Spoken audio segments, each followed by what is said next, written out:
as a member of the youth reform movement, it has come to our notice that the president has issued an order, presidential statement, that there should be an investigation into the riots and the protests that happened since the year 2017, the electoral injustice.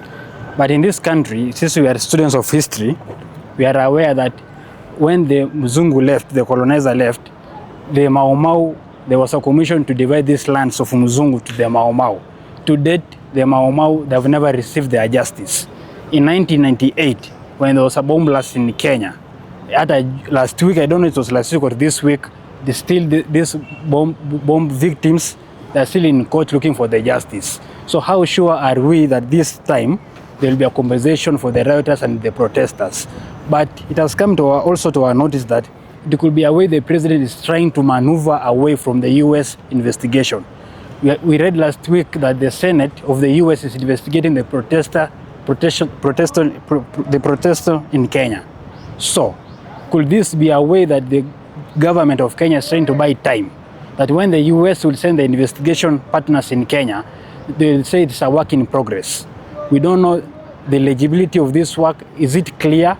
Are these people coming with clean hands?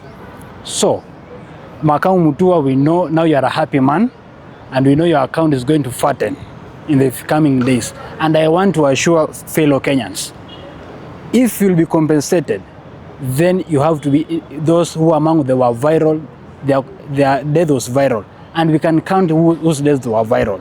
Because what the formality they will use to give out this compensation, what will they use? Because they are said from 2017.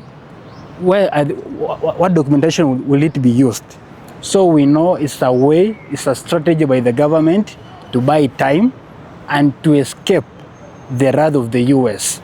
And for the bloggers whom I've seen congratulating the president, telling the president, oh, that's one step ahead, I want to now fananisha na mtu anaitwa Joseph Goebbels. Joseph Goebbels was a German propagandist. So these people unaona hapa wakisema, oh, the government is working, the government is working. They're just these bloggers that I compare them to Joseph Goebbels, and also to these Kenyans who are apologetic to this government, who are saying two-term. I want to give them a short history of a man called General Stanley. During General Stanley time, it is said that he went into a room with these generals. When they were in the room with the generals, akachukua kuku, akang'oa manyoa. After kung'oa manyoa, akapatia kuku mahindi. Na kuku ikakula bado mahindi. So it shows how the oppressor uses the victims.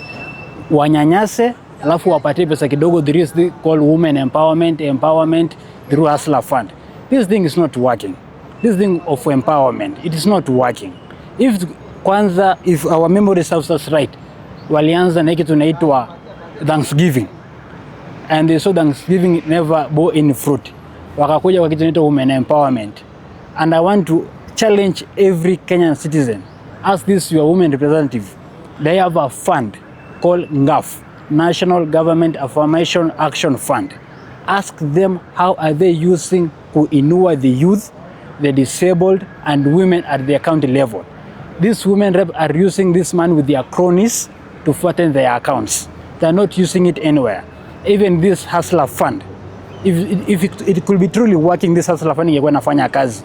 Hatungeona kitu inaitwa women empowerment. Why do you need to empower people and you have already the Hustler Fund in action? So it means this Hustler Fund is not working. Mr. President, if I were you or if I was among your advisors, this is what I could have done with this Hustler Fund. Hapa Nairobi tunaona vijana ni wengi sana. Na hapa hivi wako na maushago kwa huko Western, Mungoma, wherever. I could have asked these boys to go back to their counties, to their farms, and ni wa support through their farms. I give them some money. Bora they register their farms, I give them some money and they do farming. And utaona vijana wengi wanatoka Nairobi. Now we are just in Nairobi, hata ukiangalia hapa Jivanji, we are just idling. We are just trying to look for resources. But since we can't get these resources, so if I were you, this through Hustler Fund, and through Oparanya, who is the man in charge of this Hustler Fund, aende through the vijana uko mashinani, awapatie pesa wafanye farming, because there are a lot of cartels. We are not farming because we don't have the money.